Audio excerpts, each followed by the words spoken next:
అయితే గురుగారు చాలా మట్టుకు ఇప్పుడు కనుక చూసుకుంటే, ఎవరికైనా ఇంట్లో గాని లేకపోతే ఆరోగ్య సమస్యలు ఉన్నప్పుడు ఎవరైనా జ్యోతిష్యుడి దగ్గరకో, ఎవరి దగ్గరికైనా వెళ్ళినప్పుడు, ఈ బలి ఇస్తే మీకు అంత హ్మ్. మంచి జరుగుద్ది. అవును.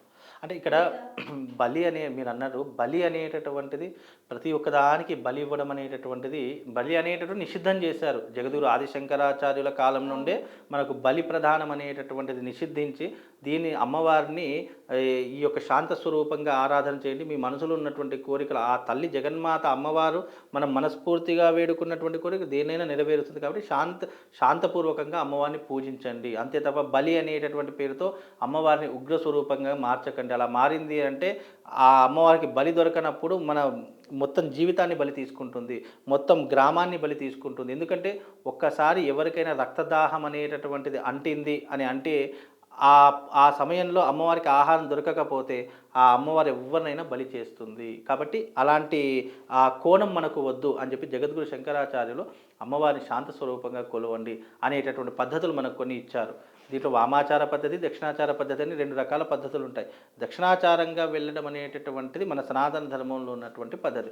వామాచార పద్ధతి అనేటటువంటిది మన దగ్గర లేదు. అది ఎక్కడ ఉంది? అస్సాం, గౌహతి, అలాగే మహారాష్ట్ర, గుజరాత్, బీహారు, పశ్చిమ బెంగాల్ అలాంటి ప్రాంతాల్లో ఈ యొక్క బలి ప్రదానాలు కానివ్వండి, ఇలాంటి బ్లాక్ మ్యాజిక్‌లు గానివ్వండి, లేదా ఇలాంటి జంతు బలులు, నర బలులు అనేటటువంటివి ఆ కోవకు ఎక్కువగా చెందినవి. కానీ మన ఇక్కడ ఉన్నటువంటి ఈ తెలంగాణ గాని, ఆంధ్ర గాని, ఏపీలలో గాని 2 తెలుగు రాష్ట్రాలు ఇవి చాలా తక్కువ అని చెప్పాలి. లేవు అని చెప్పలేం గానీ తక్కువ. ఇలాంటివి నమ్మడం గూడా చాలా కష్టతరంగా ఉంటూ ఉంటుంది కనుక, వీలైనంత వరకు దీనికి చాలా దూరంగా ఉంటే బెటర్ అమ్మ.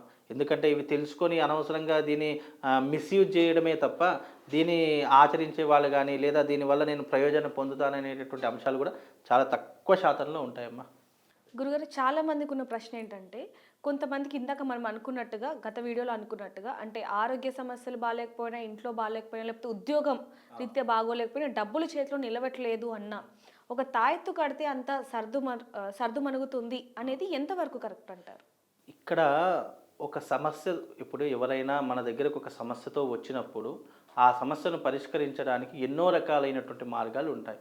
ఇక్కడ తాయెత్తు అనేటటువంటిది, లేదా ఒక యంత్రం అనేటటువంటిది, ఒక లాకెట్ వేసుకోవడం అనేటటువంటిది, మెడలో ఒక దైవికపరమైనటువంటి ఒక వస్తువును వేసుకోవడం అనేటటువంటిది, మనిషిలో ఉన్నటువంటి పాజిటివ్‌నెస్‌ని పెంచి, ఒక విధమైనటువంటి ఉత్తేజాన్ని పెంచేటటువంటివే ఈ దైవికపరమైనటువంటి వస్తువులు. అంటే మనిషిలో ఉన్నటువంటి ధైర్యాన్ని పెంచడానికి.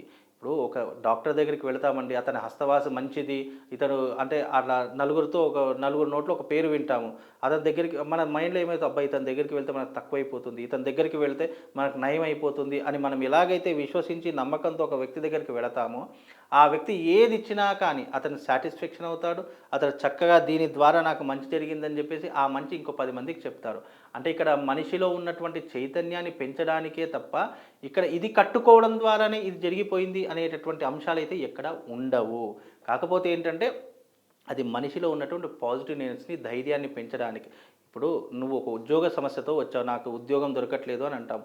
నేనేం చేస్తాను? అమ్మవారిని ప్రార్థించి, అమ్మ తల్లి ఇతను నన్ను నమ్ముకొని వచ్చాడు. కాబట్టి ఇగో నిన్ను నమ్ముకొని ఫలానా ఈ తాయెత్తు ఇతనికి కడుతున్నాను. కాబట్టి దీని ద్వారా అతనికి ఉద్యోగం వచ్చేలా, మంచి భవిష్యత్తు ఉండేలా అని చు చెప్పి అర్థించి అమ్మవారి యొక్క శక్తిని అతనికి ధారపోయడమే తప్ప, ఇక్కడ మా దగ్గరికి రావడం వల్ల ఏదో మిరాకిల్ జరిగిపోయాయి, ఏదో గమ్మత్తులు, జిమ్మిక్కులు జరిగిపోయాయి అనేటటువంటి అంశం లేదు.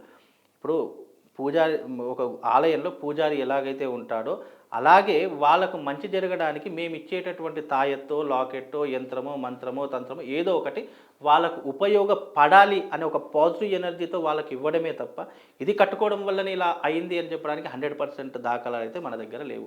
అమ్మవారిని వేడుకుంటాము.